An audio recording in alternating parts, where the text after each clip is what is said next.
Welcome to Reporter's Notebook, where we talk to the Washington Examiner's top journalists about the stories breaking on their beats. I'm Jim Antle. I'm joined today by White House reporter Christian Datoc. Christian, there's been a pattern to some of President Biden's recent proposals. We've seen it on guns. We've seen it on oil and the gas tax holiday. He's sort of deferring some issues to Congress. And how do Democrats, in many cases who've raised these issues months ago, feel about that? That's right, Jim, and it's not even sort of. I think he's really taking a back seat and letting Congress sort of lead on a lot of these issues that are really important to voters heading into the midterms. It's very different than what we saw in his legislative strategy in 2021 when voting rights failed, when another of these other big ticket progressive items failed. And we've seen it, especially once the war in Ukraine has broken out, on gas in particular. A number of lawmakers, whether they were Democrats or Republicans, had urged the president originally to ban the import of Russian energy products. He originally said no, we don't want to pass those price impacts to consumers. And then of course he reversed that in early March, weeks after he said he wasn't going to do that. Right. Fast forward to today, he's now calling for this gas tax holiday months after, again, members of his own party have called for that. On guns, like you just mentioned a second ago, the president, we know, has outlined all of these things that he wants to see included in a quote-unquote common sense reform package. But again, he's endorsed this package that's come from Chris Murphy of Connecticut, John Cornyn of Texas. That being said, the text doesn't really include any of these reforms that he's calling for. And he was pretty much like, okay. That's exactly right. I mean, I think he's sort of between a rock and a hard place right now. Does he sort of cave and say, no, I don't want to sign this bill into a law? Right. That being said, again, the base, even members of his own party who are elected to Congress, they're not particularly happy with the legislative progress he's made. That's a bad sign heading into the midterms. So he's got to chalk up a win. He really has to, sign this bill into law no matter what's in it. So that was the selling point, though, for Joe Biden during the presidential campaign, is I've been in the Senate for 36 years, I was vice president for 8 years and often Barack Obama's legislative point man. I know how to get this kind of stuff done, but it hasn't really materialized that way. That's exactly right. And I think one thing we know definitively is the way the Senate operates right now in 2022 is very different than when Joe Biden was in the Senate. It's very different than when Joe Biden was even vice president. I think the country is significantly more partisan, and he's having trouble trying to navigate, these two very disparate parties. It's clearly been a problem for his own legislative agenda, and it's probably going to be a problem for Democrats holding on to either of those majorities heading into November. So Biden's clearly frustrated not only by that, but by the criticism he's getting about a number of the problems in the country. And he sort of lashed out a little bit while announcing his proposal for a gas tax holiday, lashed out at Republicans criticizing him over high gas prices. What did he say, and how did he kind of connect it to the war in Ukraine?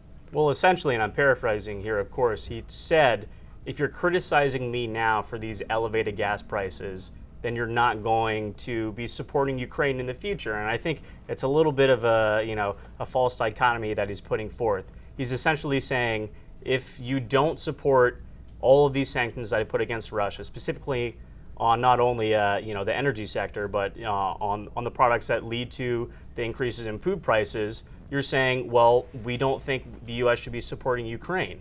There's a lot of gray area in there right now, but I think what the more important part of this is, it's clear that this quote-unquote Putin's price hike message that they've been talking about for the better part of the last 3 or 4 months is not landing with voters. The polling is pretty explicit on that regard.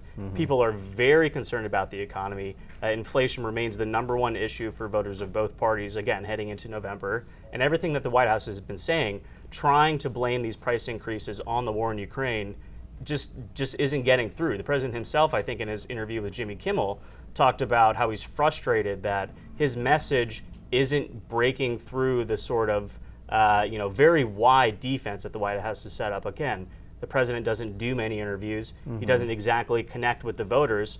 So I'm confused about why they're confused that their message isn't breaking through. So amid all of these frustrations, Biden and the White House and the Democrats really have a problem in terms of motivating their own voters to show up at the polls in November, and in many cases a little bit ahead of November for this year's midterm elections.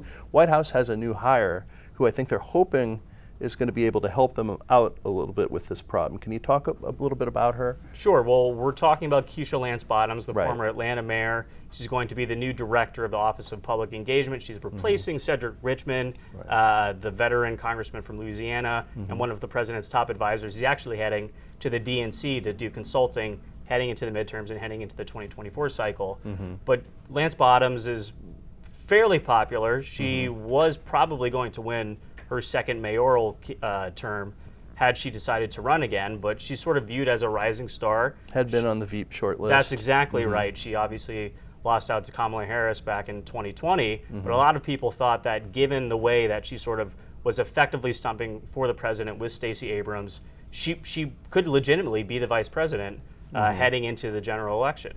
And I think what's important about this is, again, Biden's numbers with black voters in particular are down significantly. They're not down as much as they are with the general electorate. Right. But of course, black voters are a key component of the Democratic coalition.